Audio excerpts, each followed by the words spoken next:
Hello, I'm Lady, and this is 16 times 2016 came for me, but I snapped back by Milo Stewart. The description reads, "It was a wild year, y'all."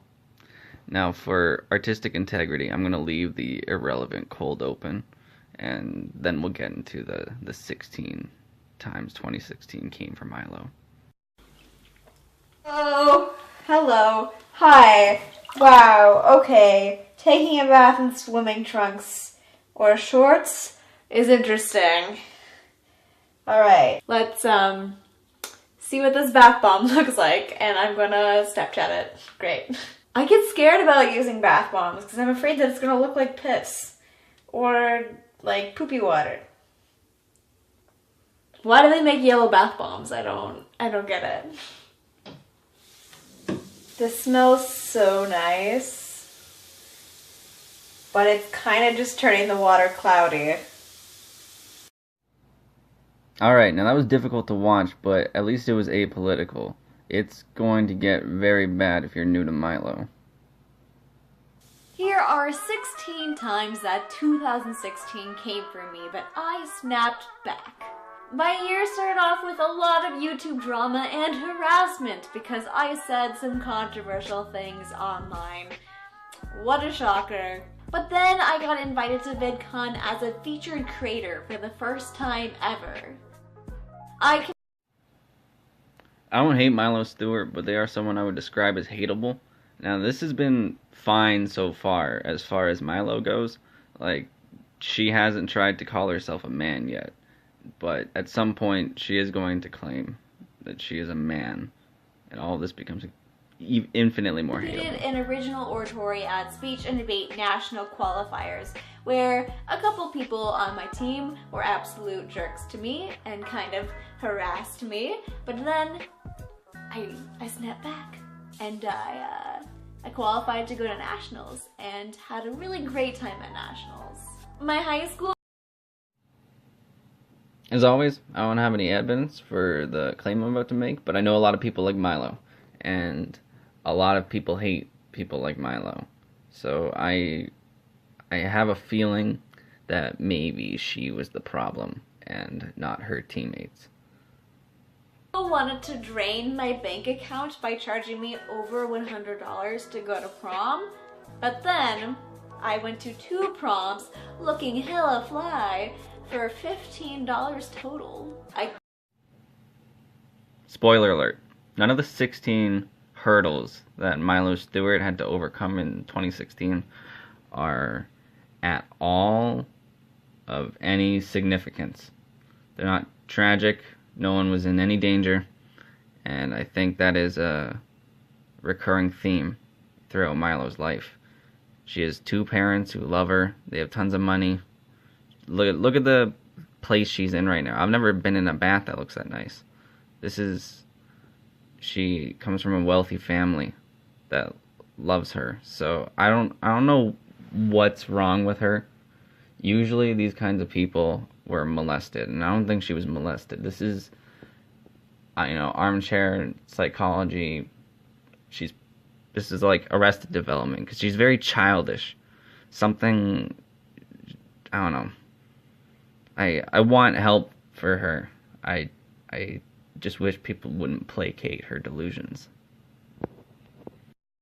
Kind of had a mental breakdown and decided that I didn't want to go to college the week before decision day, but then my family held me together and I ended up committing to go to art school, which I am loving. I went to my high school counselor because I did not want to walk at graduation if I would have to have my name read as my legal name. And after she told me that they could only read my legal name, I went to my principal. Long story short, I ended up walking at graduation with my preferred name, Milo Stewart, being read. That felt really nice. More assumptions, but I'm probably correct.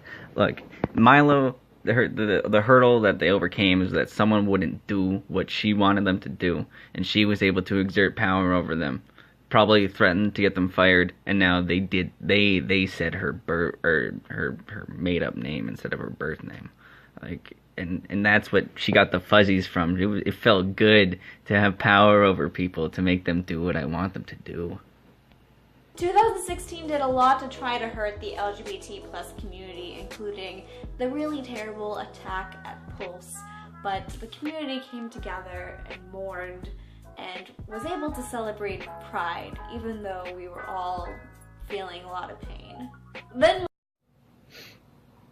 I think what she just described here is that she was, I know people are sick of this term, but she was kind of virtue signaling right now, being like, hey, look at me, I care about the thing you're supposed to care about.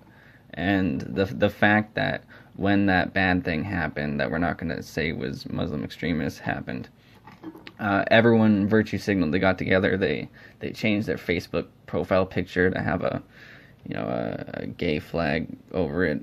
That was, we came together and we mourned, and that's how we're defeating homophobia. I don't know. More YouTubers I don't know why that decided was to come listed. at me. Like, when are YouTubers not coming at me? But this time, I had an article by the Daily Dot written about me. Everyone's gender is different.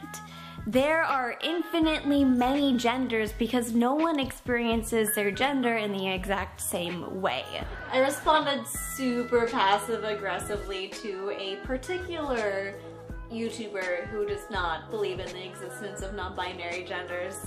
At a time when I was feeling really dysphoric, two YouTubers decided to make a video that was really transphobic and really broke my heart. But then I made some really great steps towards my own transition.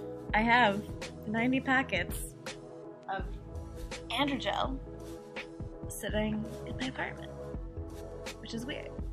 In the beginning of 2016, my mental health was pretty but by the end of my first semester of college, my mental health was really, really great. The presidential candidate that I voted for in the election did not get elected. However, I was still able to vote for the first time as a newly 18-year-old, and I became even more politically active after the election and got involved in 2 different protests.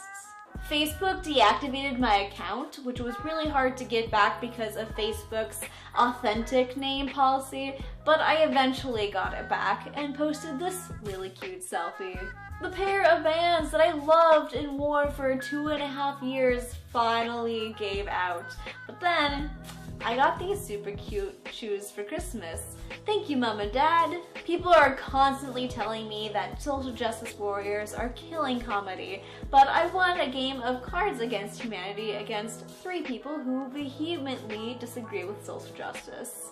The huge size of the world tried to cockblock me and my friends whom I met from the internet and VidCon and living in other places, but I sent out 20 holiday cards to 9 different states and 3 countries this year, which was super fun. Finally, on Boxing Day, I woke up to someone trying to leak fake nudes of me. But then I got to post a link to a really awesome photo shoot that I was a part of called This Is What Men Look Like, where I was photographed in my undies, and you can check that out in the link in the description, because who can get enough of me and my undies?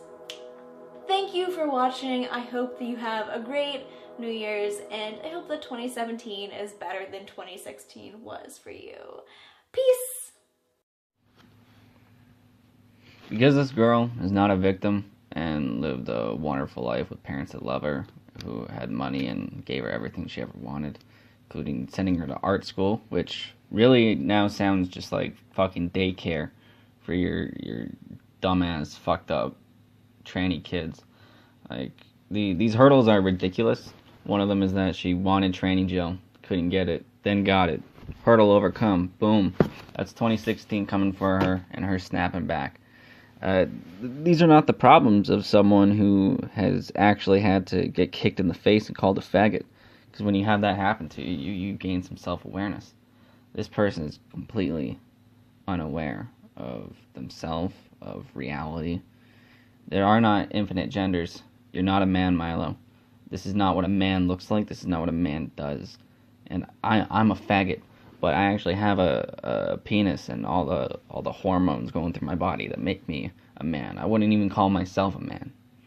I hope she gets the shit kicked out of her, like men, like what happens to actual men. But I don't want it to happen because it's just a dumb girl. But I think she would benefit from diving off the building in Pakistan, or maybe just get kicked in the face. I don't know. I fucking hate Milo.